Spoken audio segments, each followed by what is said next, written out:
Señor. Vamos a ir a la palabra, hermanos, basar la meditación de esta tarde, ya son las 12 en punto. Bueno, según aquel reloj, ¿no?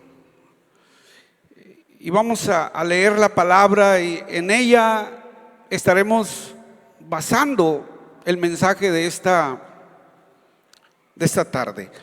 Y no tomé un pasaje en específico, sino son 3 pasajes de la palabra de capítulos distintos también, pero así los vamos a utilizar hoy. Y el primer pasaje es Hebreos capítulo 10, verso 25. Creo que del capítulo 10, que es un capítulo muy profundo, este verso es el que nos dice el por qué se escribió esa parte que se llama capítulo 10 del libro de los Hebreos.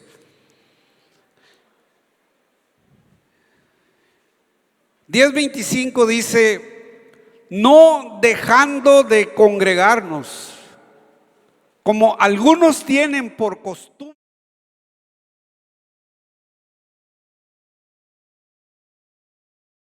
cuando veáis que aquel día se acerca. Nos vamos a ir al mismo capítulo 10, pero ahora vamos a leer verso 36 y de ahí hasta el 39. Capítulo 10, verso 36 al 39. Dice la palabra: porque os es necesaria la paciencia, para que habiendo hecho la voluntad de Dios, obtengáis la promesa. Porque aún un poquito, y el que ha de venir vendrá y no tardará. Mas el justo vivirá por fe. Y si retrocediere, no agradará a mi alma.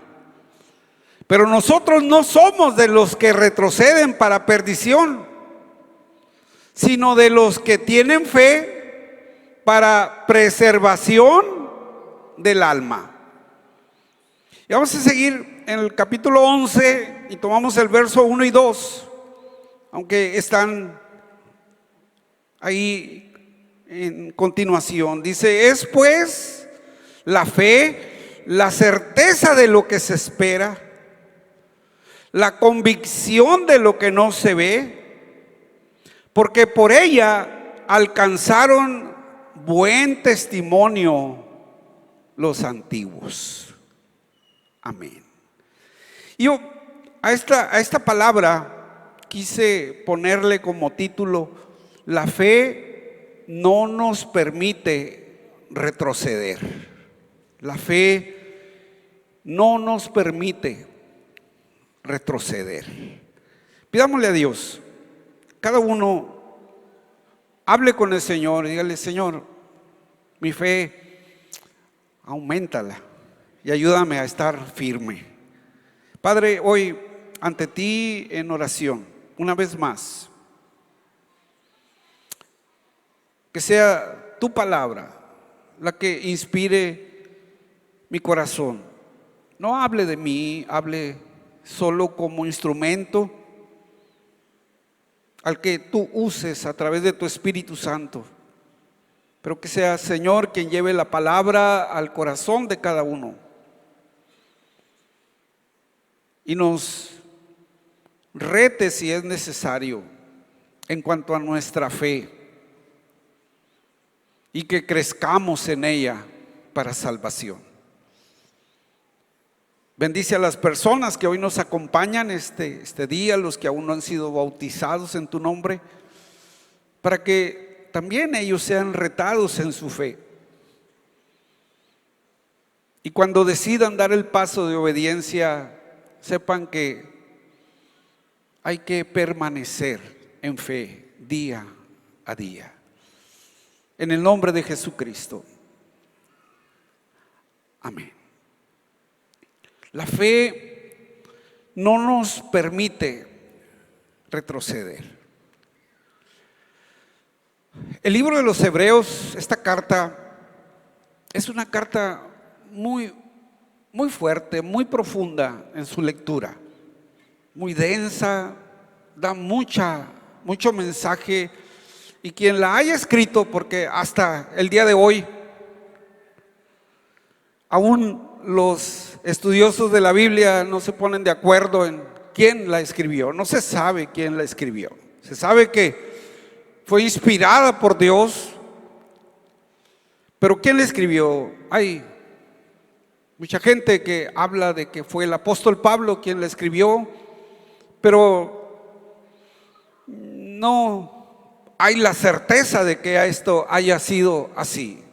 Pero independientemente de ello, quien la haya escrito, yo te decía, fue inspirada por Dios.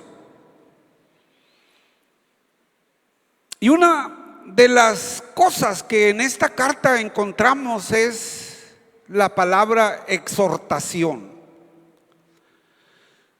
Hay quien entiende esta palabra como regañar a alguien, ¿no? Cuando estaba escribiendo esto o haciendo las anotaciones de esto, recordé a un hermano que cuando mi padre pastoreó la primera iglesia de San Luis, Río Colorado, él vivía allí en un cuartito en la zona del templo. Y a él le gustaba mucho esta palabra. Nunca la pudo pronunciar, él siempre decía exhortación. Y mi padre a veces lo hacía repetir, muchas veces, es exhortación. A ver, él lo tenía y él no salía de exhortación. Y a él le gustaba mucho, él decía que hablé con el hermano fulano y le pegué una exhortada, pero una regañada. Y en realidad la palabra exhortación es una palabra que intenta que quien usa de ella ayude, motive, lo lleve a hacer que recapacite en sus actitudes y cambie.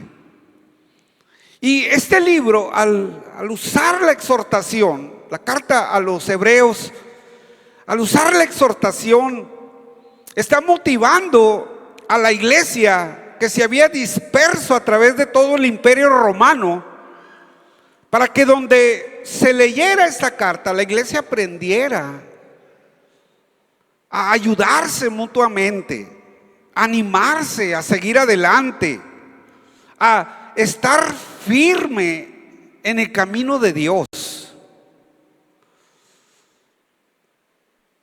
Esta exhortación era para que evitaran cualquier situación que los llevara a la apostasía, que es otra palabra que se usa mucho en la carta y que quiere decir el abandono de la fe o el abandono de los ideales. Se cambian.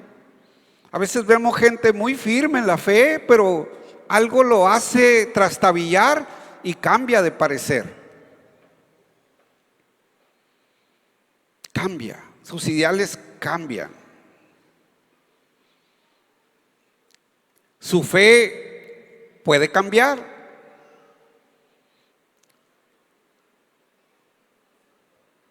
Y esta carta nos habla de no apostatar de la fe, de no cambiar en cuanto a nuestra fe, porque nos dice también que si apostatamos de la fe, si cambiamos nuestra manera de pensar, nuestros ideales, tiene terribles consecuencias. Habla y dice de aquel que tenga en tan poca cosa una salvación tan grande. Y a través de la vida nos damos cuenta de personas que han apostatado de la fe, cambian sus ideales.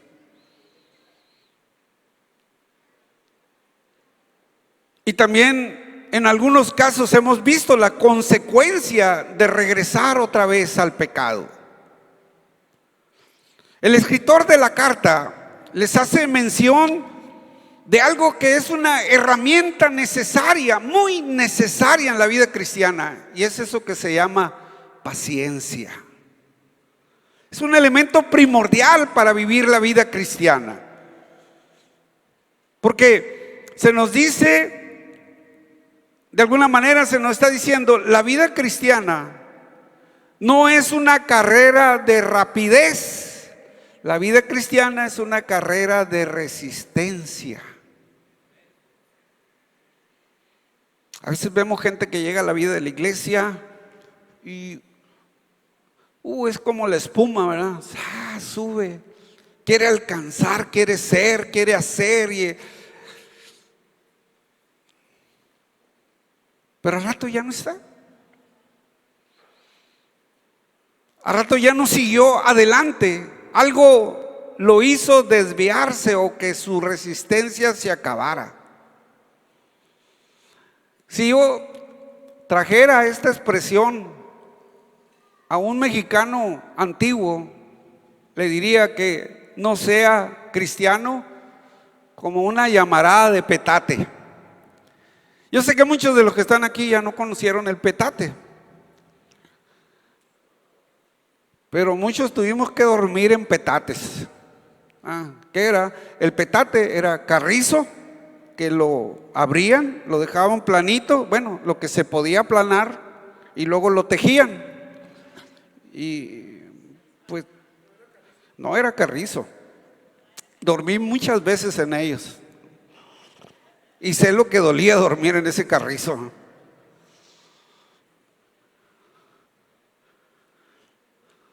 Era todo lo que había y no era nada cómodo, era duro. Y luego tenían porque era tejido, tenían los borditos y los sentías, batallabas para acomodarte. Se acababa la noche antes de que te acomodaras. Pero era también lo que tenía el petate, que lo quemaban, pero así se apagaba. Y la vida cristiana no se vive de esa manera. Hay un himno que nos dice que el triunfo no está a medias, está hasta el final. Y es el que llegue al final de la vida cristiana, al final, a la meta que el Señor ha dispuesto para cada uno de nosotros. Como dijo el apóstol Pablo, he peleado la buena batalla, he acabado la carrera. Él sentía que ya había llegado a la meta, sus días ya los habían determinado, había sido sentenciado e iba a morir, y él estaba tranquilo diciendo, he acabado la carrera. Estoy listo para partir de esta vida porque peleé la buena batalla de la fe. Vinieron luchas, tribulaciones y problemas, pero yo permanecí firme en el Señor.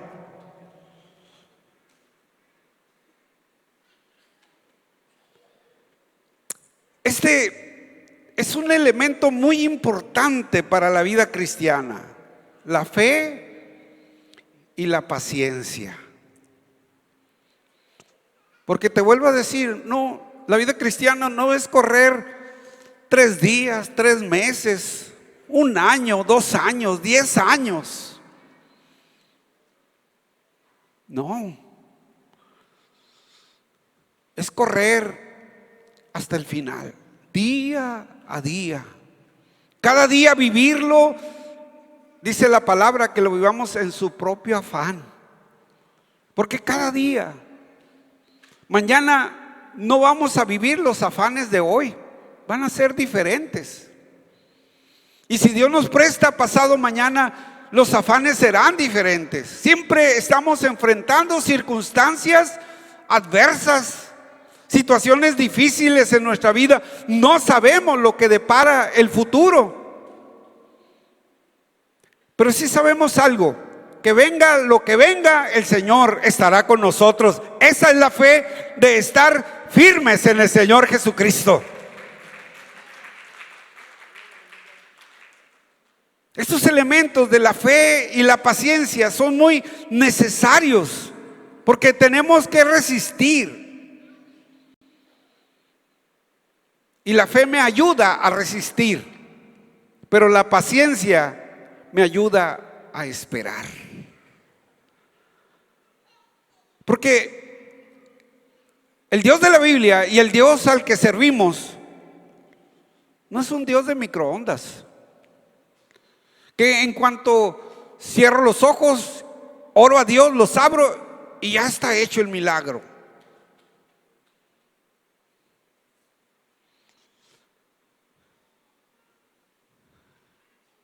De adolescente oí la historia, su propio hijo me la contó, de un hombre ahí en un pueblo de aquí de Sonora, Magdalena, de Quino. Gente ya de mucho tiempo, pues no sé, a lo mejor José Gómez, José Flores lo conoció, a Juan Larrañaga, ¿te acuerdas? Que tenía malas las piernas, tenía poliomielitis. Y me dijo, mi padre, cuando conoció al Señor, bueno, antes de conocer al Señor ya era flojo. Y llegó al camino de Dios y se hizo más flojo. Juanito era, a pesar de estar en silla de ruedas y problemas hasta la fecha, vive en San Diego, California. Era de muy buen carácter, buen músico, un guitarrista excelente, muy buena voz también para cantar. Pero él me decía eso. Y era tan flojo mi padre que un día mi madre lo sorprendió llevando una mesita a un cuartito, la limpió y se puso a orar. Y mi madre se le hizo raro que estuviera orando. Abría la ventana, la cortina y lo estaba viendo. Ya que vio aquel acto como 3, 4 veces de que oraba y abría los ojos, le preguntó qué estaba haciendo. Estoy orando por un milagro. ¿Y qué milagro estás pidiéndoles? Le digo, Señor, quiero que aparezca un fajo de billetes aquí en la mesa. Y le dice mi madre, ¿quieres dinero? Vete a trabajar. Dile al Señor, Señor, por favor, que yo salga y consiga un buen trabajo. Eso sí te lo va a conceder. El fajo nunca lo vas a ver aparecer ahí. ¿Quieres dinero? Vete a trabajar. Pero a veces hay quien quiere a un Dios así, ¿verdad? De que el momento las cosas sucedan. Dios es Dios del tiempo. Para Él un día son como 1000 años y 1000 años como un día, dice la palabra. Así es que mi tiempo no está sujeto al de Dios. Él no va a cumplir mis peticiones en el tiempo que yo quiera, en el momento que a mí me parezca. Él las va a cumplir en el tiempo que Él tiene para realizar cada cosa. Es más, te diré desde ahorita que habrá cosas que ves en la palabra y que Dios las está prometiendo y que las va a cumplir para tu vida o para tu petición en tu vida, pero tal vez no te toque verlas realizadas. Pero el Señor las cumplirá en su tiempo. En su tiempo.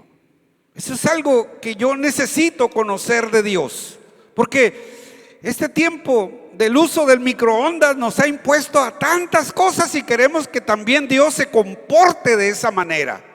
Pero yo tengo que esperar en el tiempo de Dios. Y para esperar en el tiempo de Dios se requiere fe y se requiere paciencia. Hermano, los que han visto recompensada su fe es porque han esperado con paciencia. Gente que ha vivido sus luchas, sus tribulaciones, sus pruebas, sus tentaciones, sus desilusiones, su sufrimiento, el dolor, pero esperaron en Dios. No se apartaron de Él, no se soltaron de su mano. Algo muy importante, en una hermosa, hermosa lección que tuvimos en la célula esta semana que pasó. El canción para el alma afligida. Salmo 42. Pero hay una parte donde el salmista exclama y dice: mis enemigos me afrentan diciéndome cada día, ¿dónde está ahora tu Dios?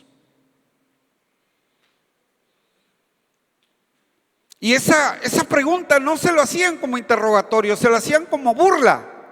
Tú le has cantado, has compuesto muchas canciones sobre Él, has hablado mucho del Dios que ha hecho tantas cosas para tu vida, pero mira cómo estás ahorita. ¿Dónde está tu Dios? Te dejó solo, te soltó de tu mano, ya no está contigo. Y él decía: siento la afrenta de esto, siento el dolor de esto, me están afrentando con esto. Y cuando esa afrenta llega a la vida de alguno, esto lo hace que empiece a dudar: ¿realmente Dios estará conmigo? ¿Realmente Dios estará conmigo? Y en ocasiones la duda va más allá: ¿realmente habrá Dios? Ya no me escucha. Y muchos han decidido terminar su relación personal con Dios.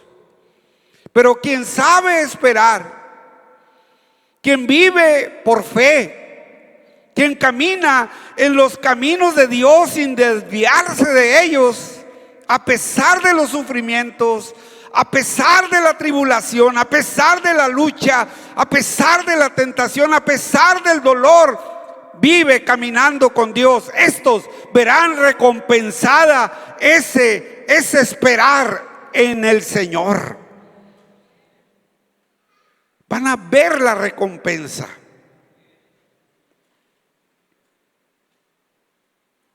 Porque ciertamente esperar en Dios no es fácil. No es fácil.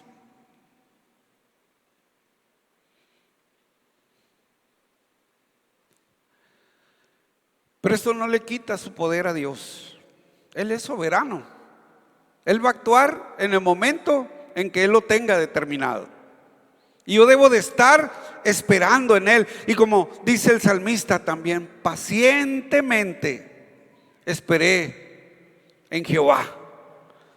Pacientemente esperé en Jehová. Pero ¿qué tan dispuestos estamos a esperar en el Señor? ¿Qué tanta disposición tenemos para esperar en el Señor? He usado en algunas ocasiones una ilustración de una persona de esos que llaman alpinistas. Le gustaba escalar montañas, se iba a tratar de vencer a la montaña, subiendo por las partes más difíciles de la montaña, escalando hasta el pico de la montaña. Un día sus cálculos de tiempo no salieron como él esperaba.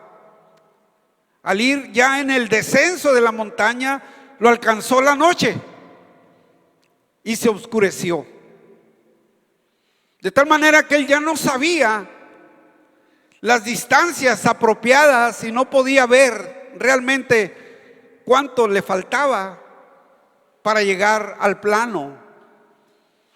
En uno de esos momentos, el de no ver y tener el tiempo en contra, se soltó de la montaña, se resbaló, se soltó y empezó en una caída libre. Él no sabía dónde iba a caer, no podía ver. Su temor era muy grande. De repente sintió que se detuvo. Una de las cuerdas se había atorado en un arbusto y una saliente de la montaña, se atoró y él se quedó ahí suspendido en el aire. Fue un momento en el que él clama a Dios: Dios mío, ayúdame. Y ante su clamor, oye la respuesta de Dios que le dice: suéltate, troza la cuerda, suéltate. Pero no era lo que él quería oír. Dijo: no, ¿cómo me suelto? Ayúdame, ayúdame por favor. La noche está muy fría y si me quedo aquí suspendido en el aire me voy a congelar, me voy a morir. Y vuelve a oír la voz que le dice: suéltate, confía, suéltate. No, dijo, no. No se soltó. En la mañana, cuando ya las cuadrillas de buscadores salieron, los rescatistas salieron a buscarlo, lo encuentran suspendido de la piola, muerto, suspendido de la piola, y estaba a 1 metro del suelo. Si él se hubiera soltado, hubiera podido vivir. Pidió ayuda, se le dijo que hiciera, pero no la quiso. No era lo que él esperaba. Tal vez él esperaba que alguien llegara a rescatarlo en ese momento. Eso era lo más lógico, la ayuda más lógica. Pero eso nos dice que Dios va a responder de las maneras en que a veces nosotros no nos imaginamos. No es lo que nosotros esperamos. Y batallamos para que nuestra fe siga firme en el Señor. Ante muchas situaciones que pasamos, muchas veces Dios nos ha dicho: suéltate, confía en lo que yo voy a hacer. Pero a veces no tenemos la capacidad de creerle a Dios en esa medida. Y al no creerle a Dios, no vemos la recompensa. Porque estamos más pendientes de lo que la gente nos dice. ¿Dónde está ahora tu Dios? ¿Te acuerdas de Job? ¿Has leído el libro de Job? Job enfermó y cayó en una enfermedad grotesca, sarna.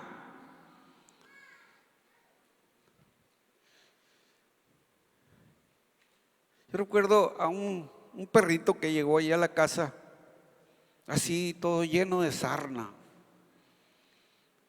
El tiempo en que yo viajaba mucho, no estaba casi en la casa, y cuando llegó le dije a uno de mis hijos: agárralo, súbelo al pick-up y lleva y tíralo, está todo sarnoso. Y yo me fui, creo que iba ya rumbo al aeropuerto, me fui. Pues resulta que mi esposa lo vio, en ese tiempo todavía miraba, lo vio y lo trajo aquí con el veterinario aquí atrás del templo. Y no sé cuánto le costó curar a aquel perrito, ¿no?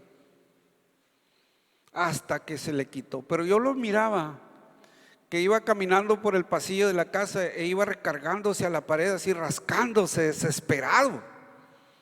Así vivía Job. Dice que se tallaba con unas piedras como tipo piedra pómex o un pedazo de ladrillo, que era tanta su desesperación y todo su cuerpo. Y en aquel sufrimiento llegó su adorada mujer y le dice: ¿aún así retienes tu confianza en Dios? Maldice a Dios y muérete. Y era la esposa. Y le dice él: ¿recibiremos solamente el bien y no el mal?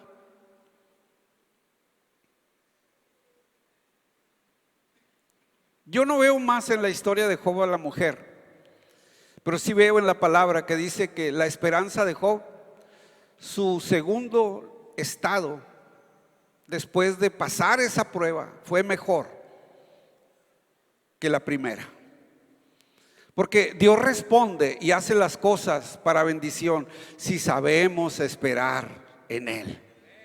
Quien sabe esperar en el Señor, ese es el que ve recompensada su fe, porque espera pacientemente en el Señor. Pero el cristiano tiene como el imán dos polos, la fe y la duda. ¿Qué es lo que puede más?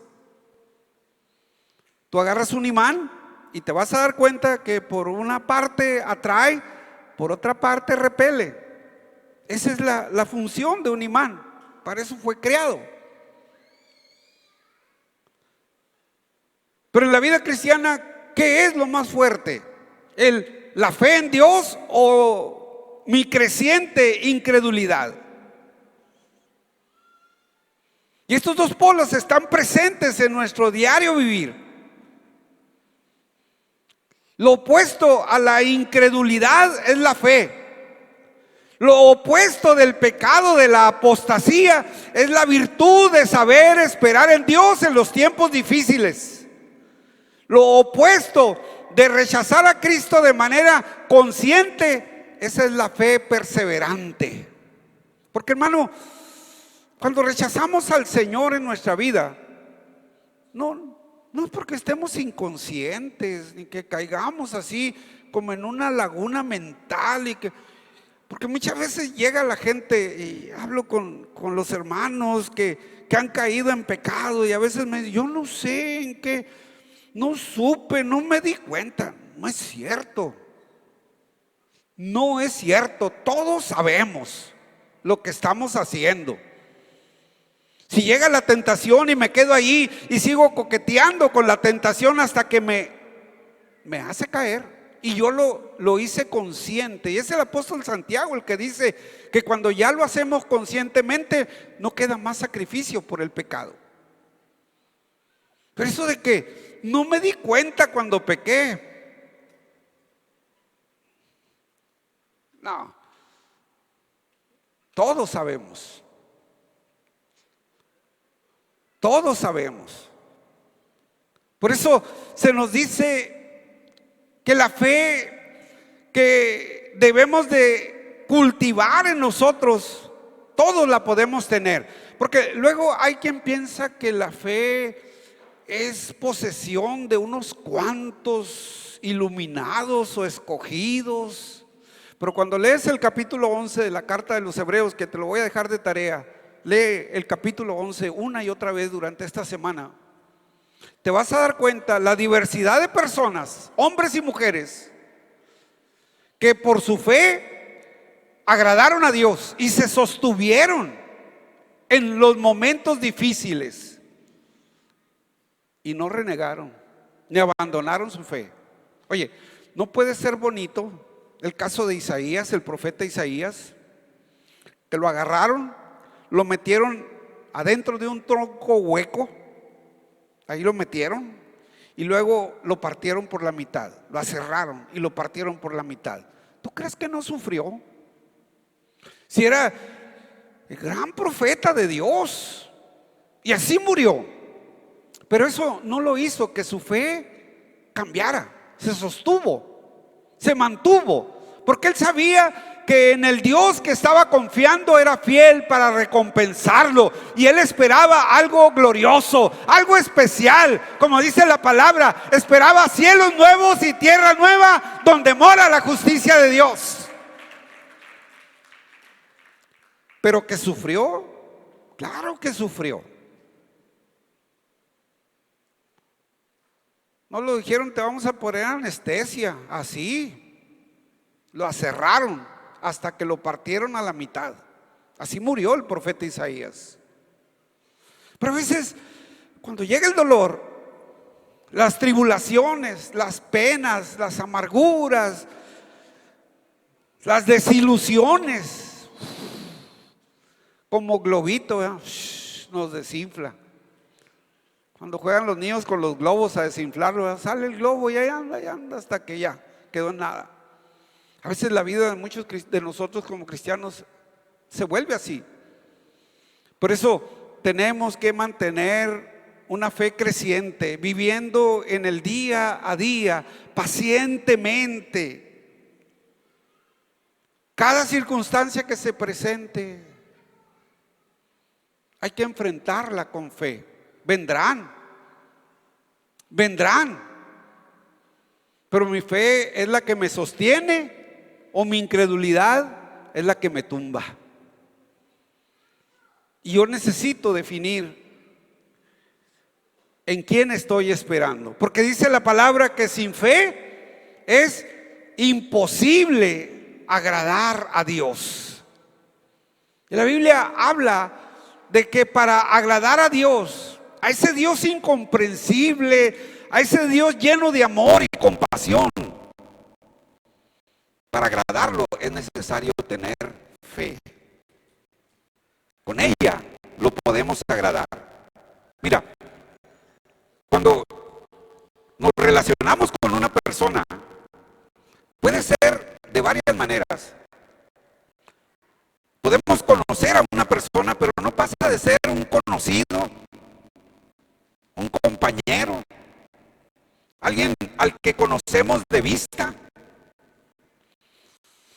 alguien que tal vez concurrimos a un mismo lugar por alguna situación y lo conocemos porque está ahí, pero eso no me hace su amigo, porque la amistad es algo más profundo. La amistad es algo que se cultiva en el día a día, que va creando intimidad, que va creando acercamiento, que va creando algo hermoso que se va dando entre los seres humanos y que nos acerca.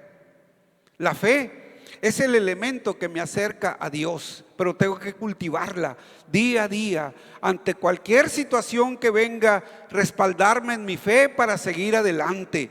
Van a haber luchas, van a haber muchas dificultades, va a haber muchas cosas incluso que me lleven al extremo del temor y si quieres al extremo del terror, pero también podemos decir que en Dios somos más que vencedores. Mientras me sostenga en el Señor, podré vencer lo que venga. Con Dios es la fe la que me acerca a Él. Tener una relación personal con Dios, no solamente haber oído de Dios. Vuelvo a mencionar a Job. Job habla en el capítulo 42 y dice: antes de oídas te había oído de Dios, sabía de Dios, había oído de Él, por eso lo conocía.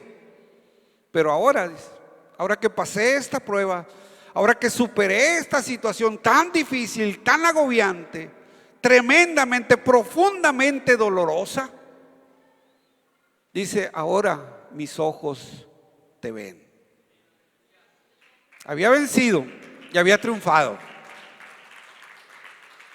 Pero a veces pensamos, yo veo que en el cristianismo de muchos en este tiempo se basa en que, bueno, es que ser cristiano es una vacuna en contra del sufrimiento.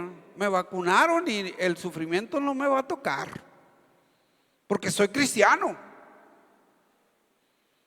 Pero ese evangelio, ¿dónde está en la Biblia?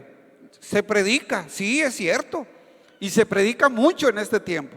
Tú entras a los diferentes canales del YouTube y ves ahí a diferentes gentes hablando de que si eres cristiano el sufrimiento no tiene por qué estar ahí. ¿Dónde dice? Es más, la misma Biblia nos dice que Él es nuestro pronto auxilio no de. A veces nos falta poner los lentes para leer la Biblia bien, ¿verdad? Dice que Él es nuestro pronto auxilio en la tribulación. No dice que sea nuestro pronto auxilio de la tribulación. Así lo queremos leer. Y qué bonito sería eso, sería fantástico. Sufrir a nadie le gusta.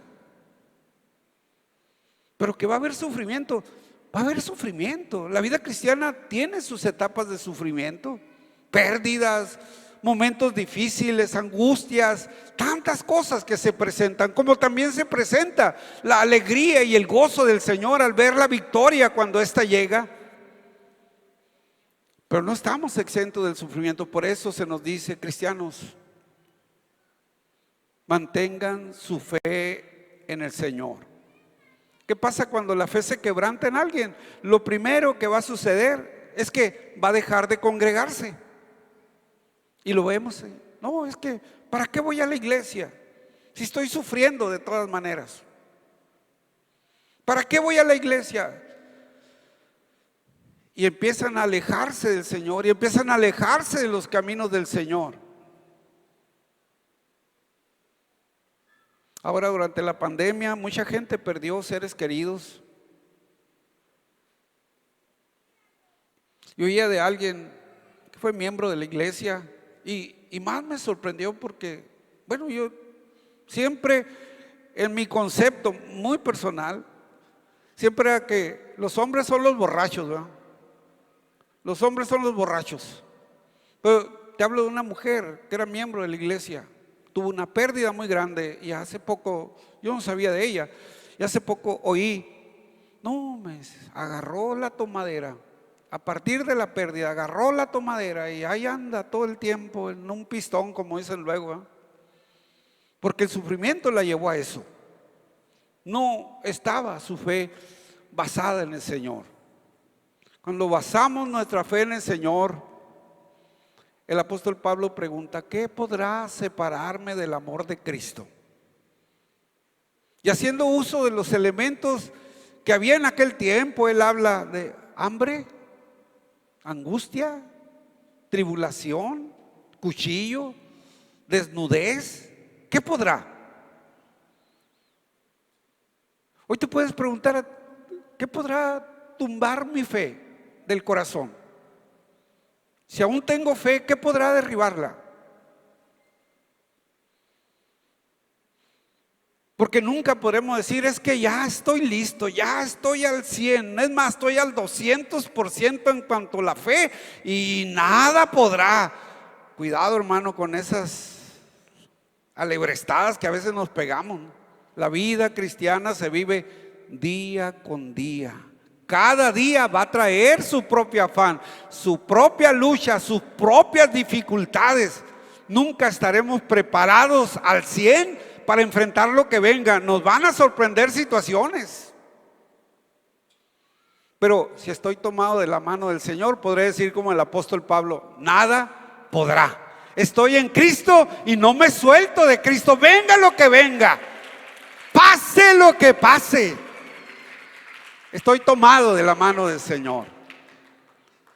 Porque la fe no nos deja hacer que nos regresemos otra vez atrás. No, nos mantiene, nos impulsa, nos levanta y hace que veamos que en su momento Dios va a responder. En el momento de Dios, Dios traerá la respuesta para nuestra vida. Hermano, ánimo, el Señor está con nosotros. Solo recuerda, sin fe es imposible agradar a Dios. Lo voy a invitar a que se pongan de pie.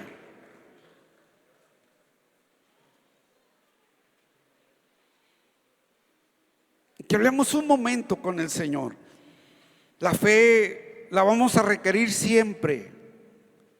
Es la que nos va a ayudar, es el escudo que nos va a ayudar a sortear los dardos encendidos del enemigo. En la Biblia así se representa la fe, como un escudo. Cuando yo baje ese escudo, los dardos me van a pegar y me van a hacer daño. Pero mientras mantenga ese escudo, lo que el enemigo lance, lo que el mundo lance, lo que la gente me lance, yo tengo ese escudo. Sabes que aunque ya no se pelea ni con lanzas ni con nada, los escudos siguen siendo protectores. Yo me fijo ahora que en la Ciudad de México, la marcha feminista, ahí andan todos con escudos porque le llueven piedras y no sé qué. Que la marcha ahí andan los policías con escudo y saben usarlo. ¿Cómo se agazapan entre todos y hacen un escudo que, wow, se queda uno, qué técnicas, ¿no? Pero están preparados para ello. La iglesia necesita usar eso, el escudo de la fe, y exhortarnos unos a otros a seguir adelante. No estés solamente sintiéndote que tú eres el único que sufre, que tú eres el único. Alguien decía: es que hasta que pasen lo que yo pasé van a saber. Y me lo decía mi pastor: cuando pase lo que yo, no, hombre, le dije yo, ¿Por qué? No dice la palabra que de los antiguos se escribió, para nosotros se escribió. O sea, el ejemplo que ellos nos dieron, sus errores, yo debo de aprender de ellos.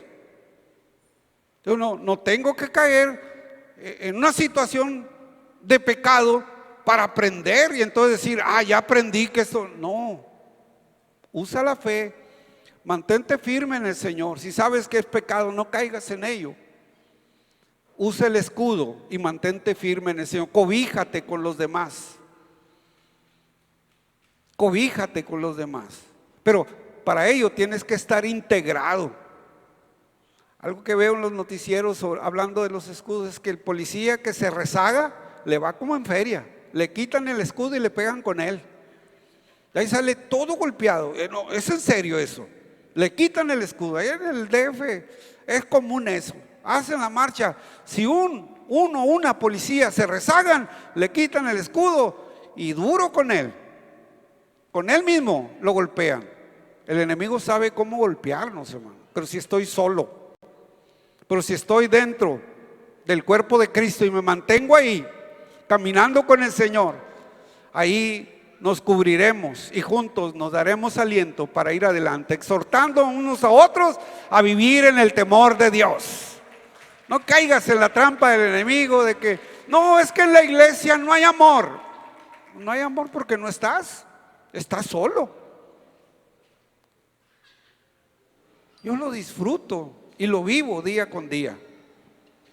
Estamos ahí y vemos la gloria de Dios cada momento manifestada en nuestras vidas. Pero si estoy solo lloriqueando y me hago un lado, me tiro para que me levanten, no, hermanos, si apenas podemos nosotros con nosotros mismos, ¿quién? Hay que apoyarnos y seguir adelante. Busca estar en el cobijo, en hacer la obra de Dios, y Dios recompensará tu fe y será tu escudo y será tu fortaleza. Te lo digo porque la palabra de Dios nos lo dice, que Él es nuestro escudo y Él es nuestra fortaleza.